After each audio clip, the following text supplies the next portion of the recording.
Hey, amazing teachers! Let's talk about a game-changing way to set personalized proficiency goals for each student. And it only takes 5 minutes. Start by grabbing a quick snapshot of where your student currently stands. Use a simple task like ask them to describe their weekend in the target language, or respond to a question like, what's your favorite activity and why? Jot down what they'll do well. For example, strong vocabulary, good flow, and where they struggle, verb agreement, staying in the target language. From there, pick one specific skill to focus on, like improving transitions between sentences or using more precise vocabulary. Keep it small and actionable.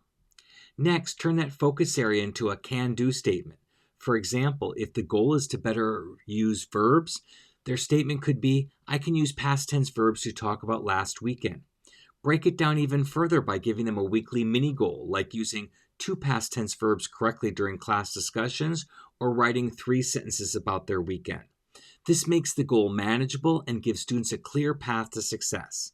Bonus tip, track progress with a quick checklist or a sticky note system they can easily see their growth.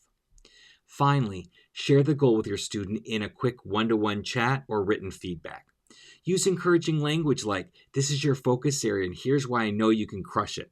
Celebrate their wins along the way with specific praise like, your use of fui and commis in today's sentences was spot on.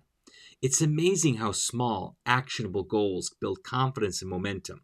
And hey, if you're loving these quick strategies, check out the Comprehended 2025 conference at mm.us/conference.